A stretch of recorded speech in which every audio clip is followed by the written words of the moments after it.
અંજાર શહેરની ટ્રાફિક સમસ્યા અંજારની પ્રજા માટે સિરદર્દ સમાન તેમજ ટ્રાફિક પોલીસ દ્વારા નો પાર્કિંગના બોર્ડ લગાડાયા બાદ પણ કોઈ પણ પાલન કરવામાં આવતું નથી। સમગ્ર અંજાર શહેરના મેઇન વિસ્તારોમાં ટ્રાફિક સમસ્યાના કારણે લોકોને પારાવાર મુશ્કેલીઓ થતી જાય છે, જેમાં અંજાર શહેરમાં આવેલ બસ સ્ટેન્ડ વિસ્તારની સામેના ભાગમાં આડેધડ પાર્કિંગના કારણે લોકોને અવરજવરમાં પણ મુશ્કેલી થાય છે।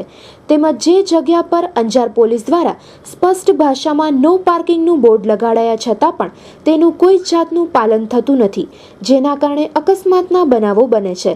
તો થોડી જાગૃતતા શહેરની પ્રજા પણ રાખે અને ટ્રાફિક નિયમનમાં મદદરૂપ થાય, તેમજ અંજાર ટ્રાફિક પોલીસ પણ આવી સમસ્યામાં કડક નીતિ અપનાવે તેવું જાગૃત લોકોનું માનવું છે, અને જેથી કરી અને ટ્રાફિકની સમસ્યામાં સુધારો આવી શકે।